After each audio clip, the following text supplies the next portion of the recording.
بسم اللہ الرحمن الرحیم الحمد للہ وکفا وسلام علی عبادہ الذین اصطفیٰ اما بعد۔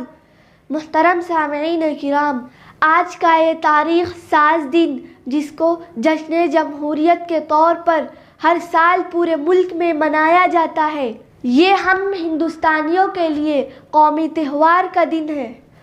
آج سے تقریباً 76 سال پہلے 15 اگست 1947 کو ہمارا ملک انگریزوں کے قبضے سے آزاد ہوا۔ انگریز یہ ملک چھوڑ کر چلے گئے، لیکن چونکہ ابھی ہندوستان کا کوئی آئین مرتب نہیں ہوا تھا، اس لیے آزادی کے بعد بھی کچھ دنوں تک انگریزوں کے آئین کے مطابق ہی ملک کا نظام چلتا رہا۔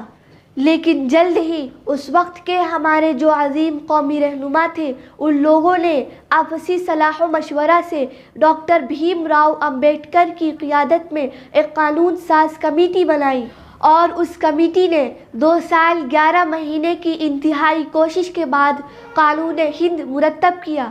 اور 26 جنوری 1950 کو اس قانون کی ایک کاپی پارلیمنٹ، قانون ساز اسمبلی اور عدلیہ کو سونپ دی گئی کہ اب ملک کا نظام اسی آئین کے مطابق چلے گا۔ محترم سامعین کرام، ہمارا یہ ملک مختلف مذاہب اور مختلف قوموں کا گہوارہ ہے۔ یہاں ہر قسم کے لوگ بستے ہیں اور ہر مذہب کے ماننے والے یہاں موجود ہیں۔ اس لیے دستور ہند میں تمام مذاہب اور تمام قوموں کی رعایت رکھی گئی ہے، اور آئین کی پہلی دفعہ یہ بنائی گئی کہ ہندوستان ایک سیکولر اور جمہوری ملک ہے، یعنی ہندوستان کا کوئی سرکاری مذہب نہیں ہے، بلکہ اس ملک میں ہر مذہب کے ماننے والوں کے لیے مکمل آزادی ہے کہ یہاں کا ہر باشندہ اپنے مذہب پر آزادی سے عمل کرتے ہوئے زندگی گزار سکتا ہے۔